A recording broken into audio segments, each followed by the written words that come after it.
Hey everyone, it's Doug. I hope you're doing well. In today's video, what I'm actually going to be talking about is the difference between singing with chest resonance and head resonance versus chest placement. Now, I'll go in more deeply on what these topics actually mean, but firstly, I'd just like to say this is part 2 of my advanced vocal series that I'm uploading here on YouTube.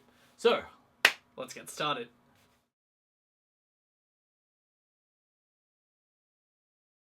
Okay, so I'm about to explain chest, throat, and head resonance with you, and I want you to follow along with me. So place your right hand on your chest and make this tone. Copy my pitch exactly.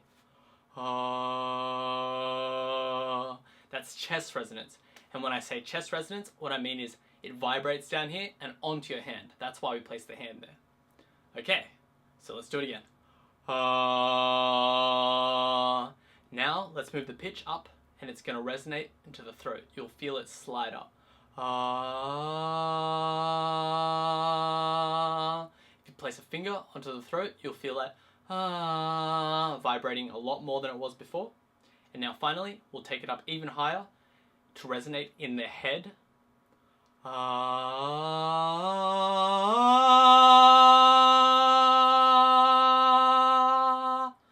Okay, so what I did there was take it up to which begins to resonate back here. Now, if you have no experience in feeling the vibrations or resonance in your body, you might not be able to feel it right now, but within a few weeks of really consciously thinking about it, you should be able to. That was my experience with it. I couldn't feel it when my vocal tutor was telling me, can you see it in your head? Can you feel it in your throat? Until a few weeks or a month. So now you might be wondering, what does this have to do with singing? And the reason why it has to do with singing is because usually when you're singing a low phrase, so like, I see the way I'm going, it's usually in the throat or chest resonance. And if you take it up higher, I see the way I'm going. Now that's up there, right? It's usually up at the head resonance and also the throat in that pitch range. So what I'm going to explain to you right now is that if you're singing in your higher range, like, I see the way up there, what you can do is something called chest placement while keeping the resonance vibrating in the head. And now here's what the difference between head resonance without chest placement sounds like. I see! Like that. And now if I use the placement of the voice down here, keeping it resonating in the head, but the vibrations are still going to be in the chest, it's going to sound like this.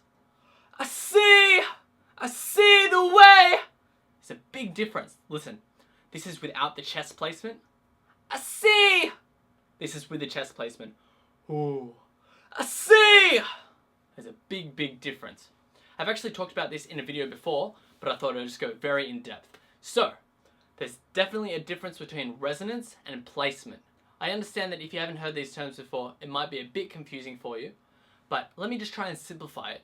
So, if you're singing up here with head resonance, without necessarily using the chest placement, it would sound like this. I see the way!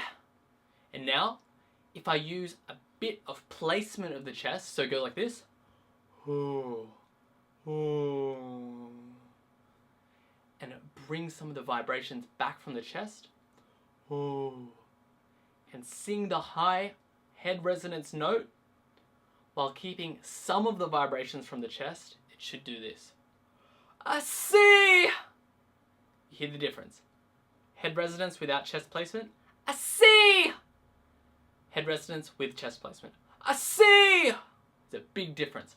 Once I started incorporating this into my voice, I had many, many more compliments from producers and other musicians, and I was very happy with the transformation I made. I really hope you enjoyed the video. Make sure to give it a like. If you have any other video suggestions that you want me to make, especially for this advanced vocal series, I'll be willing to make it. So yep, just leave those comments down below and I'll see you in the next video. Happy singing.